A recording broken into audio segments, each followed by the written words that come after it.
Um, let's go shopping. I haven't shaved my armpits in a week. Oh, hell. I did the laser Chris hair is gone. removal. I did the laser hair removal, and it actually bruised me this time. Because Ow. they, like, did it in so high, and it's been burning all day. I'm But it's because recording you're oh. on Audacity. Hey, P.S. too. We need to do a clap, and we didn't do it on the last one. Whoops. That was not a good thing. Wild Food sponsored me as an individual, so I think that means they'll Cool. probably end up staying on the show, too. Oh, that's good. Ready? 1, 2, 3. Are they going to ever send me anything, or? They said they sent you the box just yesterday. They were like, yeah, if she could do like a video of her unveiling the box, that would be great. I think that, what's his name, maybe because of his concussion, I don't think he sent them your information in time. I don't know. Because they seemed like they didn't even seem like, oh, sorry, we just got it out. They were like, yeah, we just sent it. Like, yeah, you just gave, like it was completely normal. So I don't think they had your info in time. But man, honey, I feel so unorganized. I don't even know what time it is. Yeah, I know. All right, so let me go ahead and say, John, I'm going to go ahead and say should have done this on the last thing. Oh. All right, I'm going to say, this was part 1 of our episode with Mercedes Terrell. Stay tuned next week for part 2. And then I'll also say, this was part 1 of our interview with Mercedes Terrell. Don't stare at me like that. This is part 1. Be quiet. This is part 1 of my interview with Mercedes Terrell. Stay tuned next week for part 2. And then for this episode, John, this is part 2 that we're recording now. I'll say, this is part 2 of our episode with Mercedes Terrell. Enjoy. Wait, okay. I'll say, this is part 2 of my episode with Mercedes Terrell. All right. Let's continue with our questions from the Magic Mob. You're already laughing. Did you It's do a a good clean sign. one with this is part 2 of this is part 2 of the Mercedes Terrell episode. That's what it is. Okay. This was part 1 of the Mercedes Terrell episode. This was part 1 of the Mercedes Terrell interview. Stay tuned next week for part 2. And then, this is part 2 of the Mercedes Terrell episode. This is part 2 of the Mercedes Terrell interview. John. God help us. Okay. All right. Let's keep going with these questions from the Magic Mob. Yes. So we ended off last about the do's and don'ts with going down on your woman. I wanted to add on a quick thing. What? Why are you looking at me like that? I'm just waiting. So I wanted to add on a quick thing that I thought about. When I was having trouble orgasming with someone during oral, because it's really the only way I can orgasm usually, I remembered, so someone had said, well, only moan if I'm hitting the spot. That way I know, like, to stay there. And although that did kind of get me in my head a little bit about whether or not I was moaning, just having maybe like a little code word, or just like even being able to just ask her to like give direction is really, really helpful, because then it also shows that you care enough. So it's a little add on to last week's ending. Okay, wait. So do moan only whenever you're feeling something you really like is your tip. Yeah. Yeah, we don't want to be faking it for sure, but I also it lets them know to stay there where they're at. Okay, so you can make cues for that. Like, I don't know, tap me on the back. Cues. Maybe guys, you could say tap me on the back of the ear, my hand, or whatever it is when you call like me something. daddy. Yeah. If you're doing that, we need to talk probably deeper about other things, but yeah, I have the same problem. To stay in that, zone, our first question from our Magic Mob. So you're saying my parents still can't listen. Go on. And this is from Anonymous. It says, why are some women so mean about penis size, and is it really a big enough reason to end a relationship over? Man, this is a tricky question because I'm sure every guy is contemplating, whether they're big enough. Like every guy thinks about that. We know that. Every girl thinks about whether their body parts are in order to the way that men want them or the man they're dating wants them. So we get it, whether you're female or male, we all have these insecurities.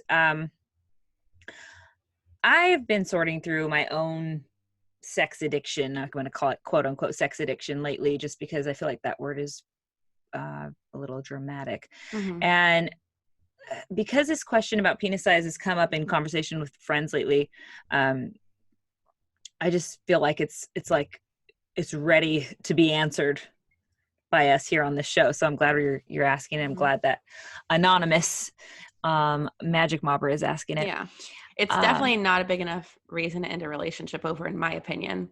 But no, I think one of the stories though that I was getting to, one of the stories I was telling myself was that penis size is somehow an instrumental thing in the way that I might feel validated through sex. And because of how deep they're penetrating you? I think for so many reasons that we might think that, and it can spawn from something that's way further back in life. Like it can come from just wanting to feel dominated because you didn't feel protected. I mean, it literally, I think, can come from so many deeper things. And that's kind of something personal you have to dig up for yourself. And that's why I was asking it to myself, okay, what are the reasons that I might be using sex as a way of validation? And that was one of the things that came up for me. Does penis size play a part of that? Because we've talked about this question before. I've talked about this question with other friends before. This is a question that comes up, or a thing that comes up, penis size, a thing that comes up, in life regularly. And lately, for whatever reason, in my life, it's come up a couple times. So it was on my mind. But I also was thinking, okay, why might I feel validated through sex because of maybe a larger penis, for instance? And I was thinking that one of the reasons might be because our culture tells us to view a penis as an extension of a man's ability to provide. And I think that is like a really important thing to understand and figure out.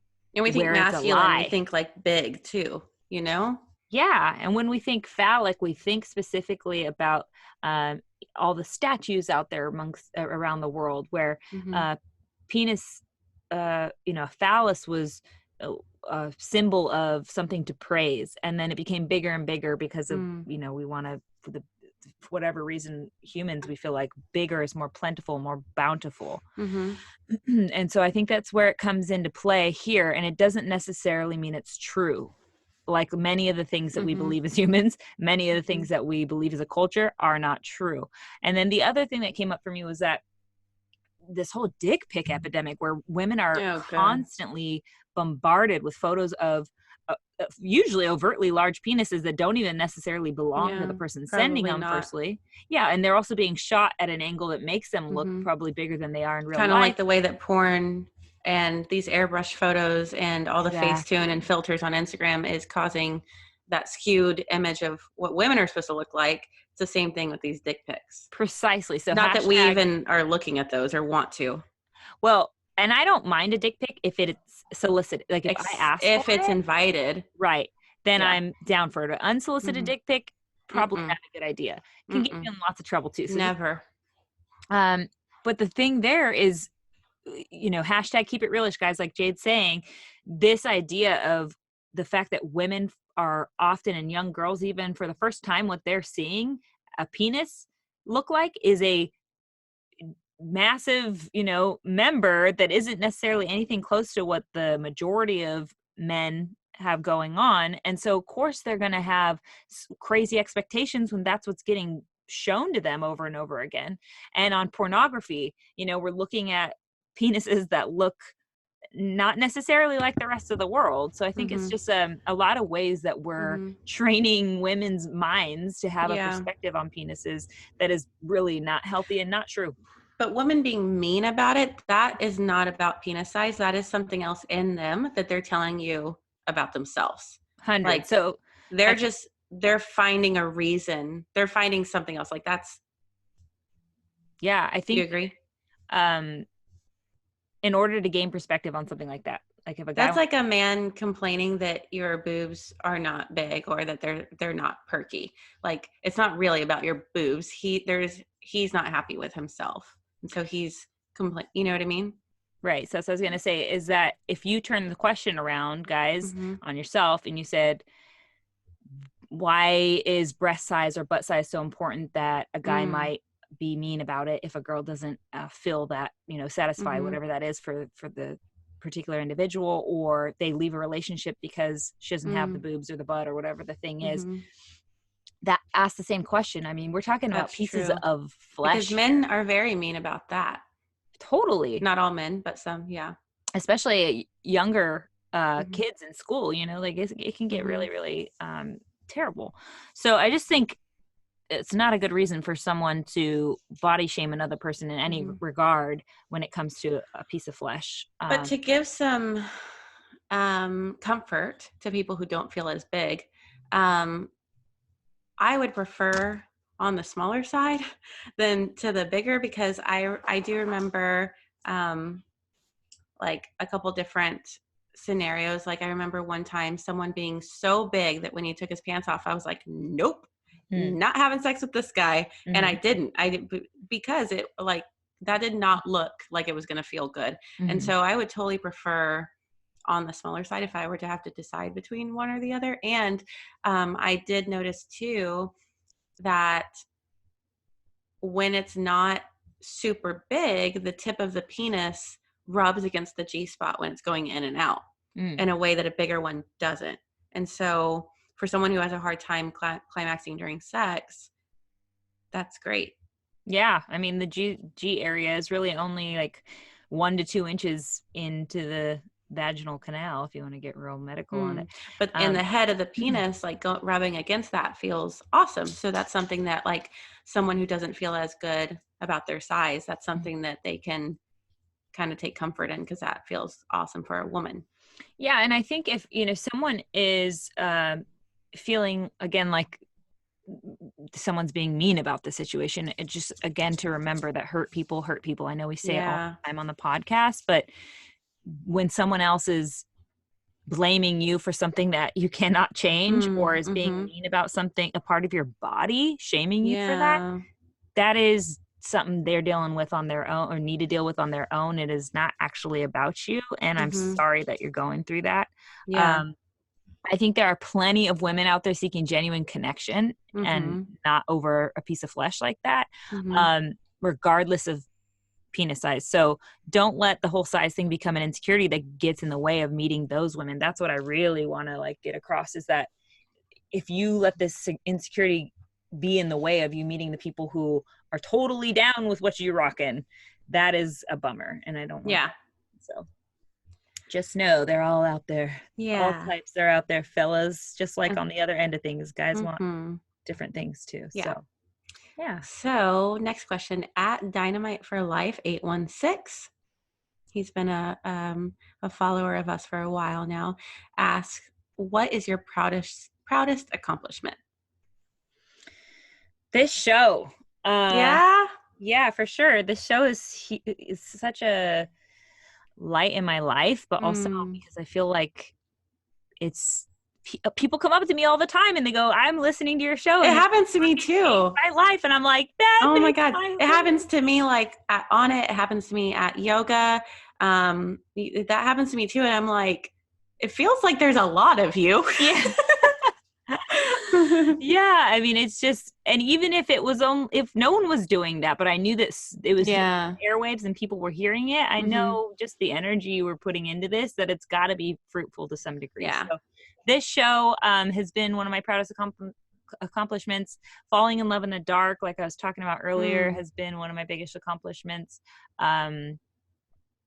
Learning how to manage my mind and care for my body and nurture my spirit, that has been one of my hardest journeys, and definitely one of my biggest accomplishments, which it's never ending. It's not going to be, I'm not done. But so yeah, I think with that, it's just dedicating myself to growth and learning how to love better and how to be a better human, how to be a light, like we always say, which I think Yeah. largely came through my mental and physical breakdowns, which I now call Yeah. awakening. So Yeah. yeah, and I'm all proud of all of it over there. It's all good. At Manny Smoothosaurus, which has also been a follower of ours for a while. If she could trade one thing in the life of hers with one thing in the life of yours, what would it be? Hi, Manny. Thanks for this question. It is probably the hardest question ever. I know, right? Yeah, because I think we're both right now, especially creating lives that we really want. So that is true. I don't feel like I'm like, oh, I wish I had that thing. Maybe I wish I had like a jumbo jet or something like that. Can I get like Bill Gates to trade with or something? Yeah. Here, Bill, take my He cash. said me, Mercedes. But that's like a thing. I think with Jade, let's just trade Jaya for Mishka. Is that cool? My cat for your daughter. She's pretty cute. I'll take her. No, sorry, can't have her. No, can't have her. But no, if that's your answer, sure. I think maybe like your lack of attachment to things. That'd be good. You could have my whole closet. I didn't know I had that. Or I feel like you have it a lot. I feel like you're much less attached to things than I am. Or maybe it's just one of my big obstacles. So I feel like everybody is. I don't know. Here I am. I thought I was a hoarder. I don't know. What would your answer to that be? Probably, and this is an assumption that you even have it, probably 8 hours of uninterrupted sleep. With what, though? You had to trade something. What you willing to give You could have... Your attachment to things is suddenly stronger than I had suspected. You could have... God. It's got to be a fair trade. I know. That's tough. hard. I told you, Nanny. Why are you sending us this shit? Yeah. What are we? Podcast hosts? God damn it. I don't know. You can't have my children. You've decided that, hey? I'll take your firstborn. I guess this question wasn't for me anyway, so I don't have to answer. See, I told you it's hard. There's no real.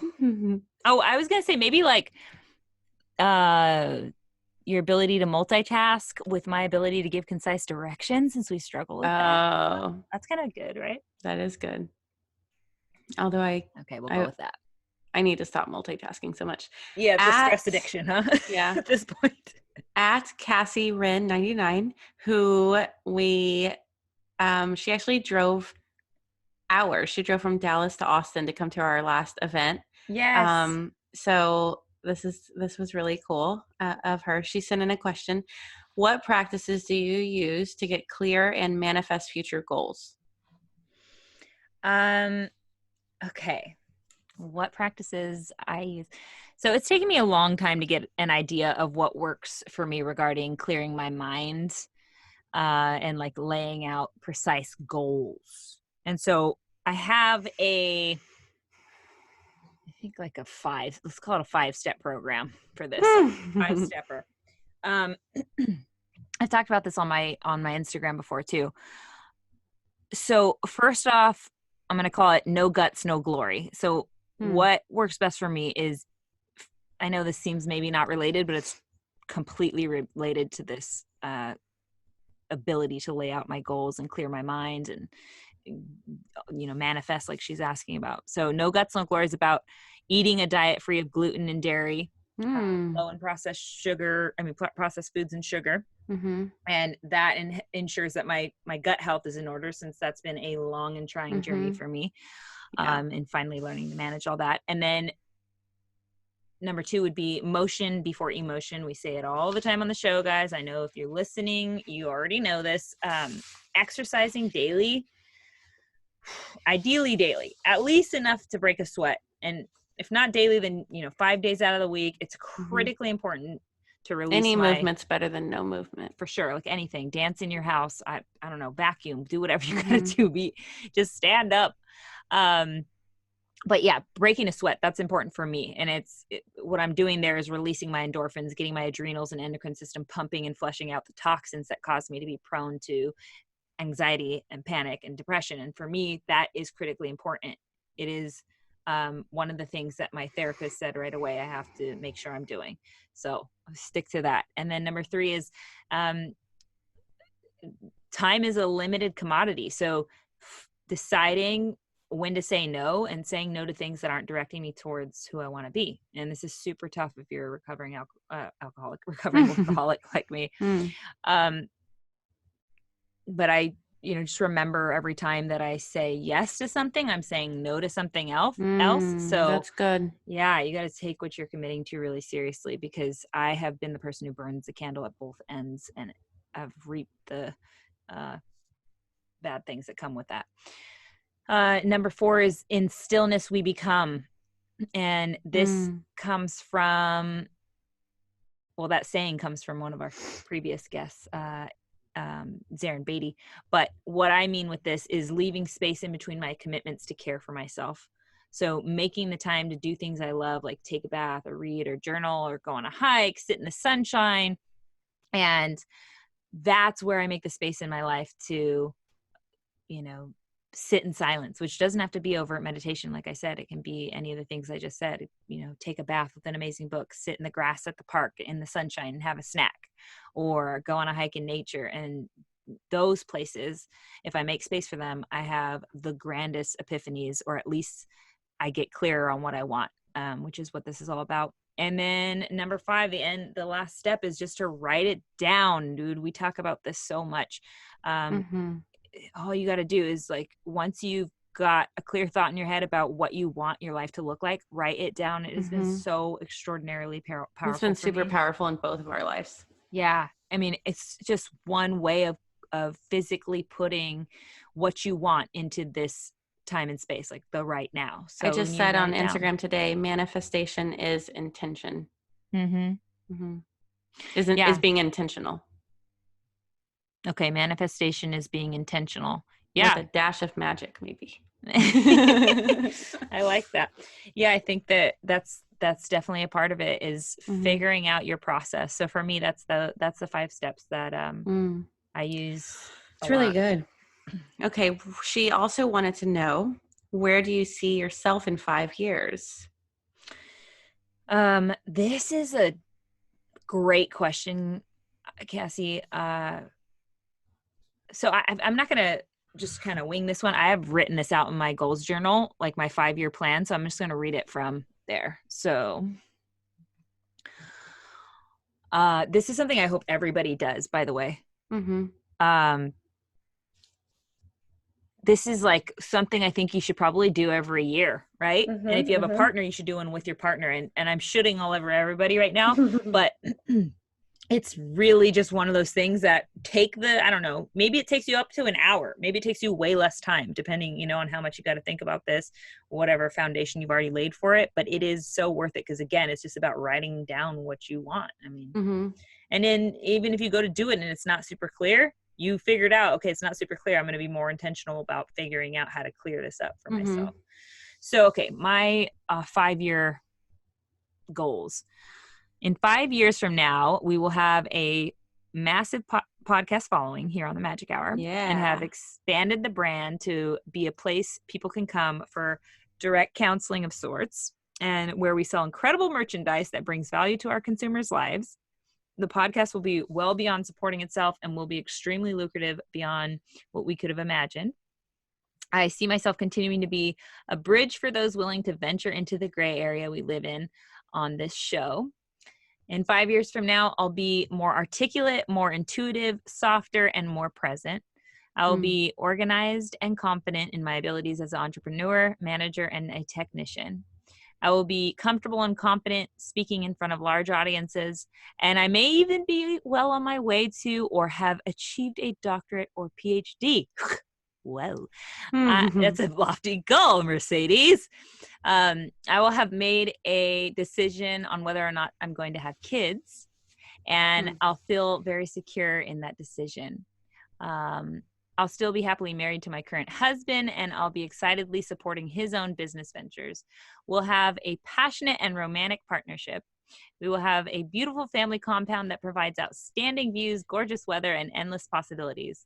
I'll be painting and dancing regularly and hosting and entertaining friends and family often. By the way, all these things I don't do. That's why I'm writing them down.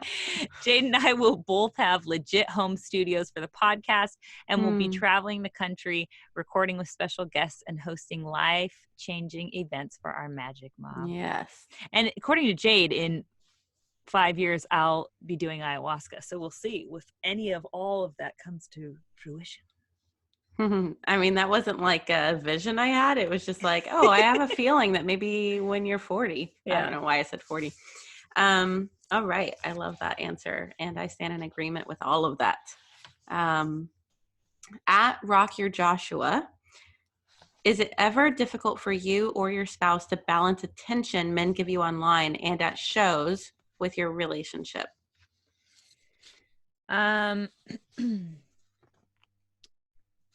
I was going to ask you before we go to that. Sorry, John, again. But are you going to ask Rayoked question? Rayoked or whatever that is? Yeah, that's next after this one. Oh, shit. You changed it. Okay. I just wanted to make sure his got in because he's such a fan. Okay. Sorry. Ask that again so we don't have it all chopped up. Okay. So after I said stand in agreement, at Rock Your Joshua asked, is it ever difficult for you or your spouse to balance attention men give you online and at shows with your relationship? Sorry. Fucking this up. Just give me a second.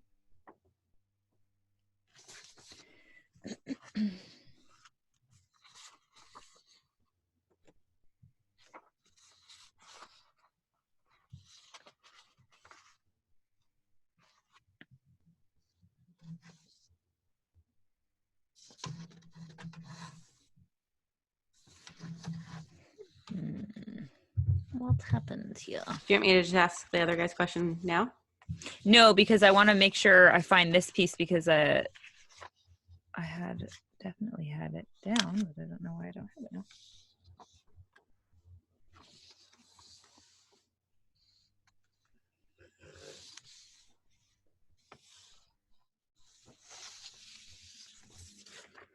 Okay, that's him.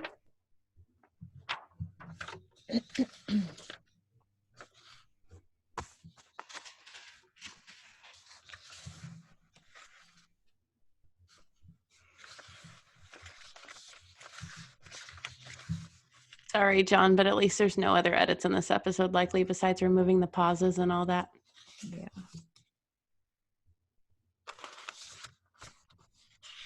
That's so weird. This got too much going on over here.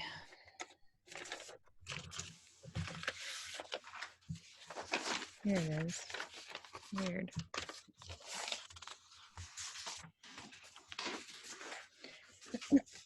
Okay. Do you want to ask it again or you want him to just cut me in? I just cut you in. Okay. So John, if you can pick up after Jade's question about my spouse and balancing the attention men give me online or whatever the fuck it is. And that was Joshua, right? Yeah. He'll just have to remove the pause. That's all. Okay. Oh, okay. Good question, Joshua. So we actually want to have Chris on the show, which I think will be entertaining if we can ever get him to say yes to it. I think he's a little scared. I think the biggest thing that creates trust between Chris and I, which is really to answer your question, Joshua, is about figuring out how to make my husband comfortable with the fact that I work a job that men are going to give me a bunch of attention to online or at shows, right? So trust. Okay, so why do we have a trusting relationship? I think first off that men don't often get the wrong idea about me. I think we talked about this maybe in the Jimmy episode. I'm pretty confident in saying that I don't put off that vibe, whatever that is. But probably because I'm always busy being the man, like we talked about earlier or something. And I'm sure my husband witnesses that that's how I interact with them. And I have a lot of close male Yeah, friends. you're not a flirt at all. I wouldn't consider myself a flirt. I don't You think wouldn't even be guys. confused as a flirt. Yeah. Yeah, but I have so many male friends. I work in a Mm-hmm. male-dominated industry with Mm-hmm. obviously the fight game, and I've worked with a zillion photographers because of working in Mm-hmm. modeling. So I have many intimate, um, mentally intimate Mm-hmm. relationships with Mm-hmm. men. I have some of my best conversations are with men, Mm-hmm. and I've even had someone talking to me going like, you know, if my wife was having a conversation like this with another person, I'd feel almost worse Mm. about it than if they physically cheated on me, because it feels so Wow. vulnerable, I think, for a man to get Mm. to that place, and that's kind That's of my comfort interesting. zone. Yeah. So, but I think then they work through that and they realize that it's, Mm-hmm. you know, I don't know. I think as people, we relate sometimes, being open and telling your story as a so intimate of a thing that you should only do It's that like with someone being who's naked. close and naked with you. Yeah. Mm-hmm. And I think that's why I say that all of us are soulmates in waiting, Mm-hmm. because I'm willing to get that intimate with most people, you know, very quickly and easily. I'm like that right away. Cut to Yeah, the you're totally chase. like that. Right. Yeah. But I think a lot of people are not like that. Maybe Mm-hmm. that's what's going on there. So, um, also, my husband's been very involved with my career. Mm-hmm. He's been, you know, on the back end of my social media for some time, or was for some time, and has seen kind of all that comes through. He's kind of seen the worst, the worst of the DMs and the dick pics and the whatevers that come through, and knows that my interaction with all that is Mm-hmm. zero. So it doesn't really, he doesn't feel any kind of Yeah. jealousy there. And I think that the real trust between us comes from regular discussions Yeah. just about. So let me ask it in this way, Mhm. because the way that I saw the question is, Mhm. so for me, if I'm dating a guy who really he doesn't compliment me, he doesn't do sweet things for me, Mm. but yet online I'm getting all these compliments, and men who literally, we get DMs saying like, I want to take you to Egypt, Yeah. like these silly things. It can sometimes be like, well, God, all these strangers tell me sweet things all the time, and the person that I just want to hear it from Yes. doesn't tell me any of it. So is that sometimes hard to balance? Maybe is another way to think of the question. Yes. That's a great addition. I think that for sure comes up. Like, Mm-hmm. you want your significant other to be your biggest fan. You know, Mm-hmm. you Mm-hmm. want to feel like they are constantly adoring you, and that has Mm-hmm. got to be freaking exhausting for anyone to Yeah. try to keep up with, because they're trying to keep up with what the people on social media that Mm-hmm. maybe once a week or once a day even come and say something nice to you because they're trying to Mm-hmm. maybe get in your pants, or maybe they're just being nice. But Mm-hmm. you know, that's completely removed from who they actually are. It's completely Mm-hmm. removed from a relationship where, you know, being in a relationship, you're not going to have the Yeah. energy to do that all day long, unfortunately. And I um try to put myself in their shoes too. So like, I know when I date guys that they don't have a massive following, and they're not well known or anything, but they are getting comments from women just because they're attractive, yeah, comments from women that are yeah. like, just the heart emojis or like the heart eyes emojis. Even then, I'm kind of like, is this girl, like, I wonder if she's DMing him. I wonder, like, because you can look at their page and just tell that they're a catch. So Hmm. like, I can see how it can get in someone's head, just like seeing so many comments and thinking like, are these people after the person that I'm interested in?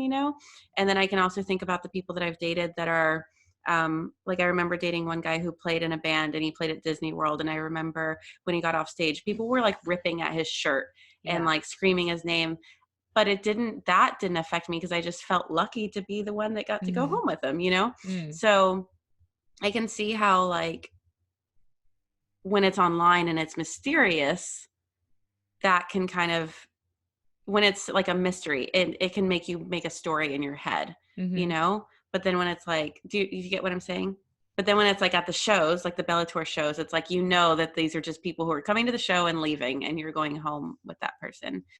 Yeah, I think that's what I hope that he feels. That's why I think that Mm-hmm. this would be interesting to ask him, you know, when we have him on Mm-hmm. the show. But I hope to put that kind of, um idea in his head that Yeah. he is secure in this relationship with me Mm-hmm. because I have only eyes for him, And I Mm-hmm. think even only eyes for him is ridiculous. I think we're realists, Like I think we are understanding that we're human beings. We know we're hormonal, Mm-hmm. individuals, and we have maybe we see attractive people and we know they're Mm-hmm. attractive. We're not blind, but at the Mm-hmm. same time, we have a lot together that makes our lives enjoyable overall Mm-hmm. that, we wouldn't want to sacrifice for, Mm-hmm. I don't know, a sexual experience or something like that.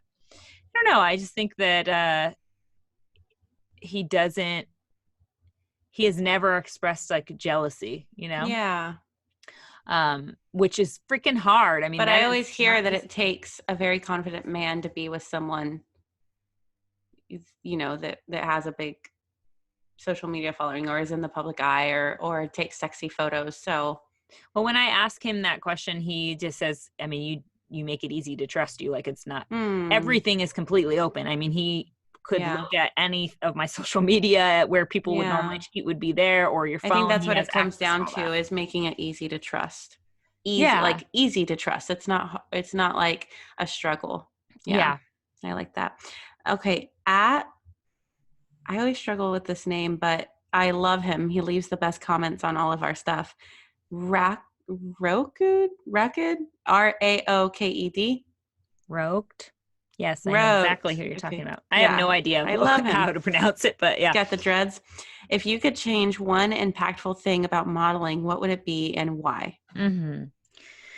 Okay, you guys already know I love this question Mm-hmm. because right now, as you know, a major mission of mine is to spread this message that I'm calling hashtag keep it realish, which is about letting the world know if and how a photo was photoshopped. Because I know that not only as a model spending the last 15 years in this industry, but also just as a woman growing up in the rise of social media, the amount of content that I've used to compare myself to is so Mm-hmm. staggering and constant. I mean, it Mm-hmm. never stops. So the hopes with hashtag keep it realish is to get everyone, models, influencers, anyone else posting on social media to take responsibility for the content they're putting out there. Um, People around the world, especially women, are doing everything from cutting up their bodies on the plastic surgeon's table to committing suicide over the fact Yeah. that they feel like they can't measure up to these photoshopped photos with the waist pinched in and the breasts enlarged and the butts enlarged and the skin that looks like a china doll because it's been so smoothed out and facetune. And this is happening to the point where women are coming out of the plastic surgeon's office looking like aliens. Yeah. Lip injections to the hilt, every part of their body stuffed And full of yeah. implants. And by Mm-hmm. the way, guys, I'm not trying to shame the people who've decided to do But all it's that. like they feel like they feel the pressure to look face tuned and filtered all the time because that's what we're seeing all the time. Yes, I mean, I feel that pressure. I myself have breast implants. I've done the fillers and the Botox. I ask myself why I do all this, why I sit in pain in a doctor's office, and the answer is because it feels like we women have to in order to keep up, and that's Mm. our culture, and it's just not healthy. It's the whole culture that's feeding into this. Yeah, it's not just the women that are feeding into it, by the way. It's all of us. So guys, we need your help too. And I think to answer your original question, Jade, or Rogue, if I could change one impactful thing about modeling, it would be that the industry would move toward a standard of keeping things realish, like I'm calling it, and at least noting how things were edited. And I realize that because we're all competitive beings, we are always going to try to one up each other. But if we could find a way to just make being healthy in mind, body, and spirit paramount in the modeling industry, that would be an industry I'd be proud to be a part of. Yeah. That's what I'd change. I agree. I think he'll like that answer. Yeah. Thanks for the question. Pick your poison from Kyland Young. We love you, Kyland. Kylan. He always has the best pick your poisons. He does. Would you rather know the day that you were going to die or the day that your significant other is going to die but not be able to tell them? Kylan, I don't like this one. I would definitely want to know the day I'm going to die, and I keep it to myself. And here's why. Because I wouldn't want to know the day my spouse is going to die, because it would cause me to like treat them That's differently. worse. Well, I feel like I would treat them differently, and then I wouldn't be the, of good service to them while they're here and still alive. Like if I was just coddling them instead of being a mirror. And I choose that answer for that same reason. Yeah, I want to have a real relationship with somebody. Yeah. And also knowing when you're going to die is going to only affect you better, because you're going to live your life fuller and do the best that you can. But knowing when they're going to die, you can't control them. Yeah. I wonder how, man, that would mess with your mind though, because if you knew you were going to die and you keep it to yourself, do you like secretly always have a pity party, or does it make you just live like every moment to the fullest, or like, I don't know. Yeah. Tuesdays with Maury style. Mm-hmm. So there's a few short questions. There is. I like to ask everyone who comes on the show. You do? You may have heard them before. First, if you could hug your younger self right now, what would you say? Firstly, I'd give her at least an 8-second hug, belly to belly, Mm-hmm. to release some oxytocin. And I would say, okay, I'm going to be unfair with our staple questions, because I have so many things I want to say to myself in this moment. So you're going to have to just kind of bear with me. First of all, I'd probably tell her to soften. That's good. I tell her you're safe as long as you are in truth, which I think would be like probably confusing for her to hear at that time, but maybe it would open up something for her. That's so good. To start seeking, I think. I tell her to breathe, because I was not breathing at all properly for so long. I like how you always take a breath when we talk about breathing on the show. And so I would tell her, just breathe, baby girl, because I was not breathing. I'd probably show her how to breathe properly, because that's changed my life.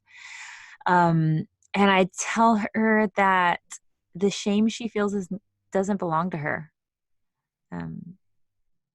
which I really needed to hear so badly. Probably anytime up until this last year, which I could still use that. So if my older self wants to come tell me now, I'm good with that.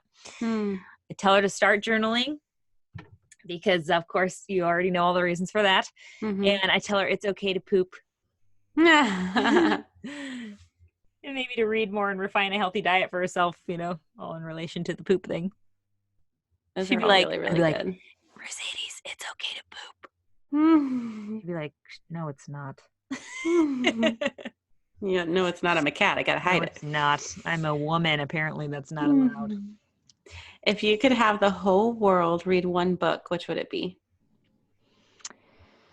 This is the first one that is like 100 on this is The Female Brain by Dr. Luanne Brisendine. I may have said it before on the show, but this book I knew you were going to say that. Yeah, where kind of my journey into what hormones mean in our bodies and brains came from. Or started for me.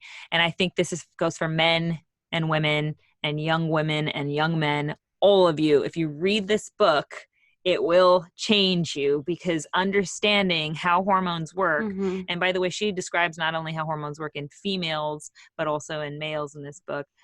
She also has a book called The Male Brain, but I actually recommend The Female Brain above it, because I think it's more exploratory, even for both sexes.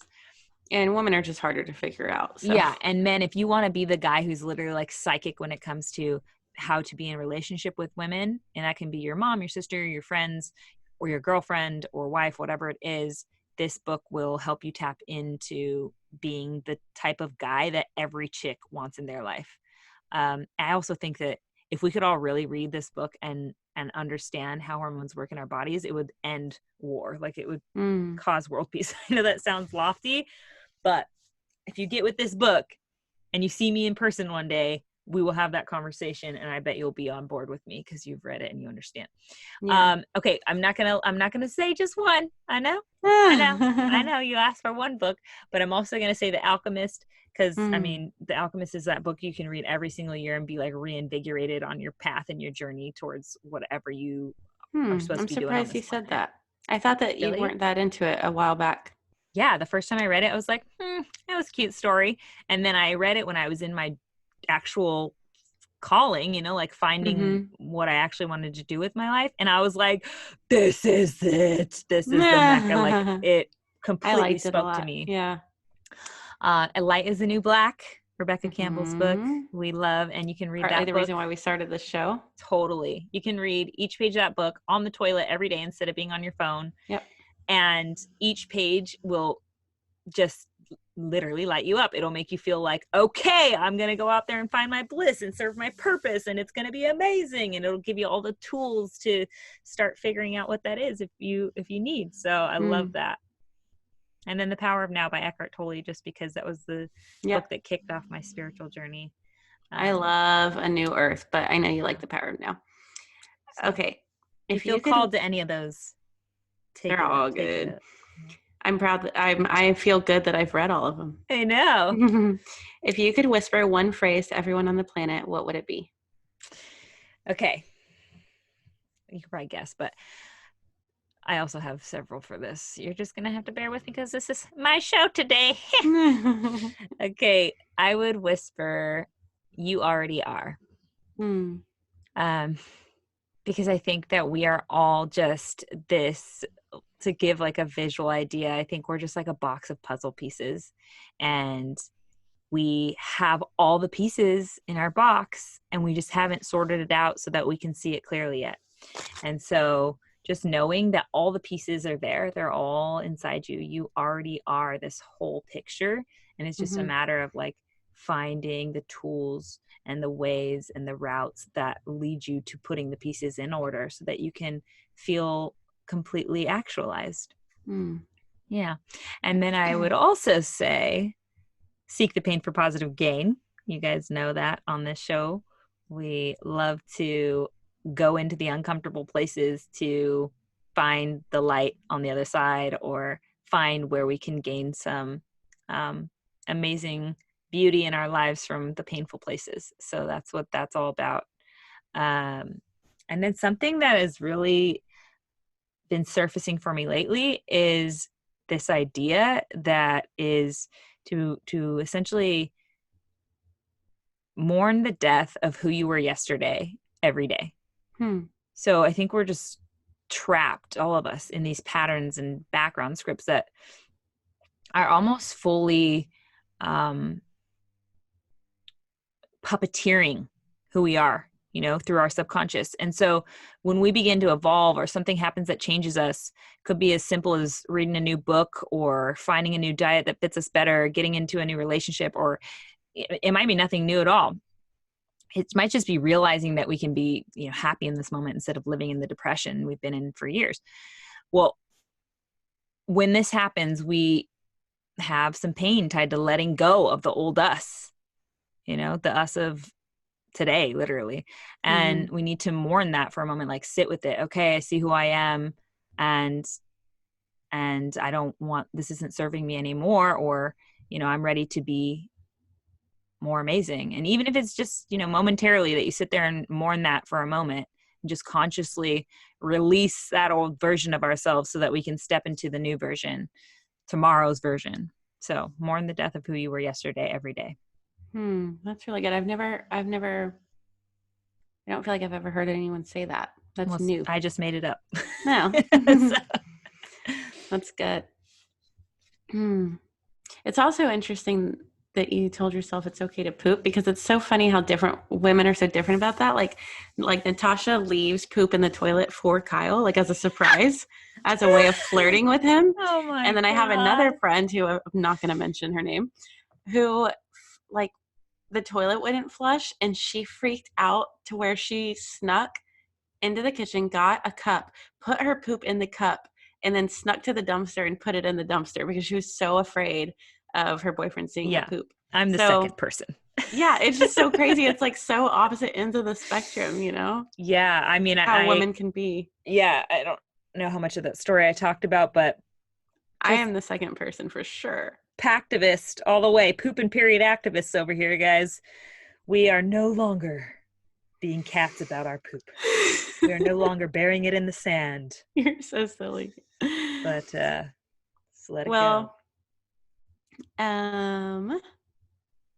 It is time for our magic tricks, and I was hoping that for today's magic trick you can do the one that you feel has been I guess given you the most magic in your life. The most useful tool. Okay, I know you've already given a lot today. Yeah, I've given you guys a lot of tools. That's my magician mind though, right? Like always being overly analytical, like, all right, here's how we're gonna fix this thing. Okay, so for my magic trick, it's simple for me. The most healing tool I've found is breathing, which is pretty self-explanatory. I think one of our first episodes I did some breathing techniques, and so the other thing has been journaling. And for me, I never kept a diary as a kid, and actually my mom would say, don't write things down. You don't want someone to read them. I think it was because she had that circumstance happen to her when she was a kid, like one of her brothers or somebody stole her diary and like read it, and it betrayed her trust, and she was like, I'm never writing anything down. So as a kid I always got told not to write things down unless I wanted someone to read it, so I was afraid of putting anything on paper. But later in life I discovered journaling, and that shit changed my life overnight. There has been no greater tool I've found for conquering anything that lives inside of me, from anxiety, depression, traumas in my childhood, bad breakups, literally everything. And when I was in therapy, that was one of the things obviously I used to write down whatever was going on in my head. When I was having crazy anxiety, depression that I couldn't see outside of, I didn't know how to get outside of it. I was in it. I mean, that's how it feels when you're having anxiety. You're just like stuck. And so I would just write down whatever thoughts were going through my head, and little by little it fucking helped. I don't know how to explain it any better than that. But I also wanted to mention that the top 3 reasons you might want to journal, if you have not picked up a pen and paper to do that, I'm going to invite you to explore it. Obviously, that's what a magic trick is all about. Number 1 reason is it reduces stress. Writing about stressful experiences can help you manage them in a healthy way.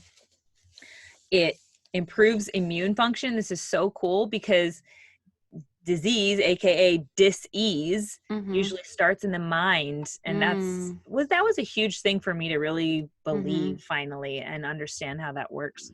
So there's science behind this. Those who journal boast improved immune system functioning.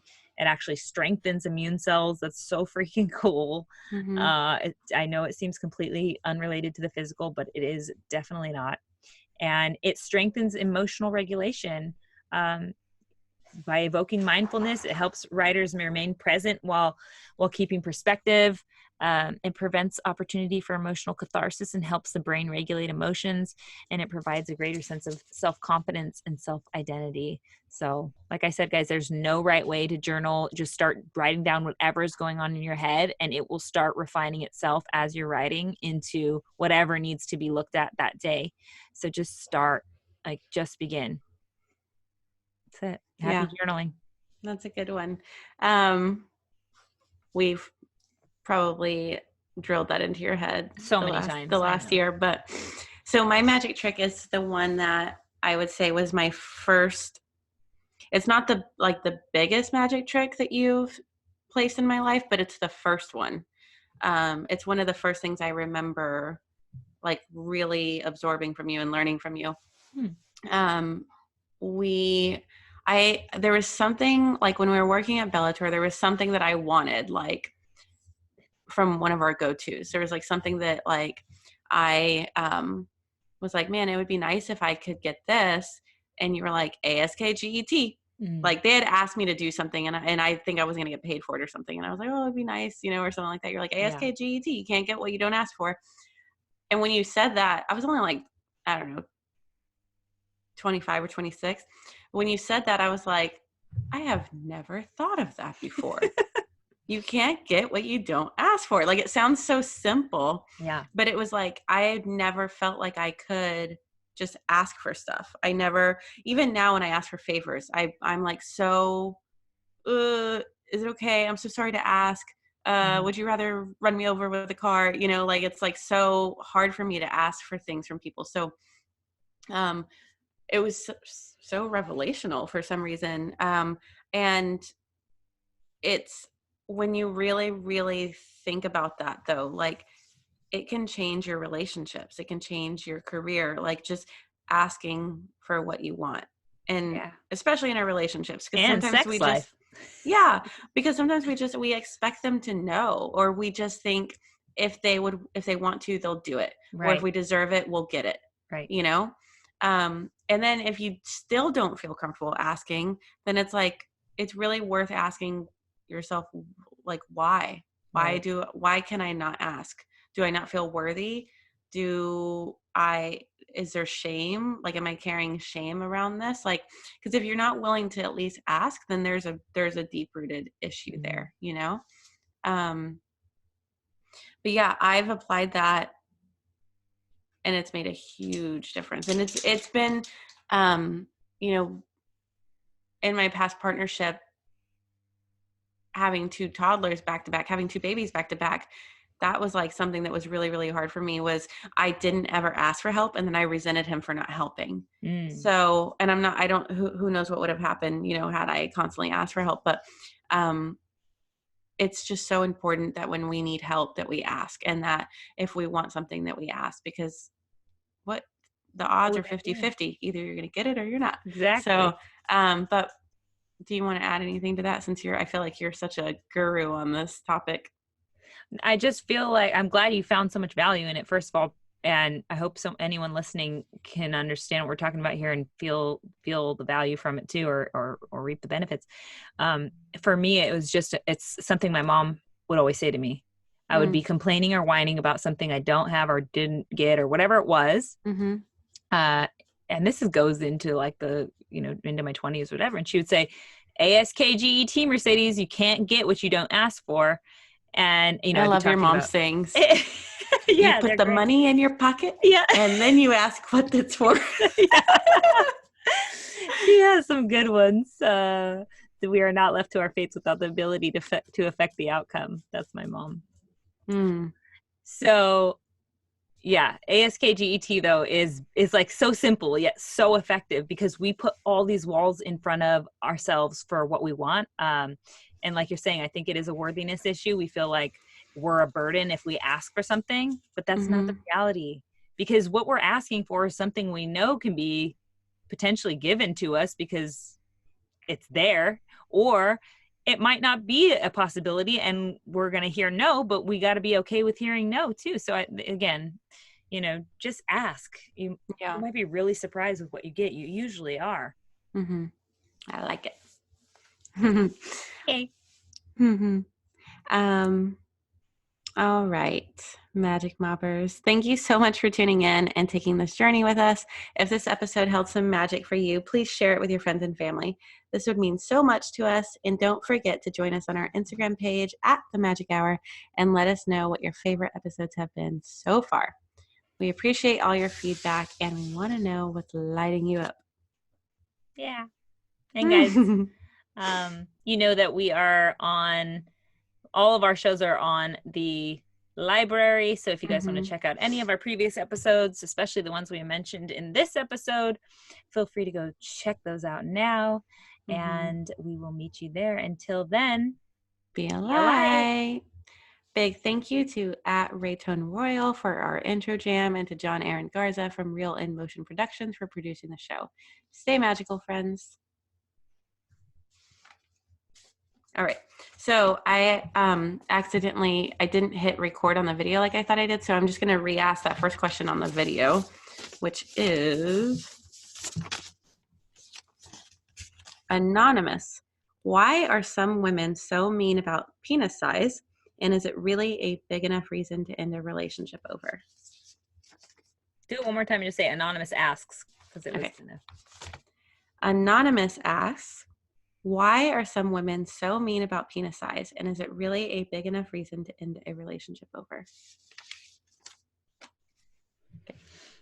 Okay. Do you notice how hard it is for me to say the word ass? Yeah. It's like my K won't come out. It sounds like I'm saying I need to ask you a question, like Ace Ventura using his butt. May I ask you a few questions? Dang it. I'm trying. So one of the main reasons too why I wanted us all to go to dinner too is because Kylan has been wanting to talk to us, to you and I, and pick our brain about Can I that. push stop on all this? Yeah, about that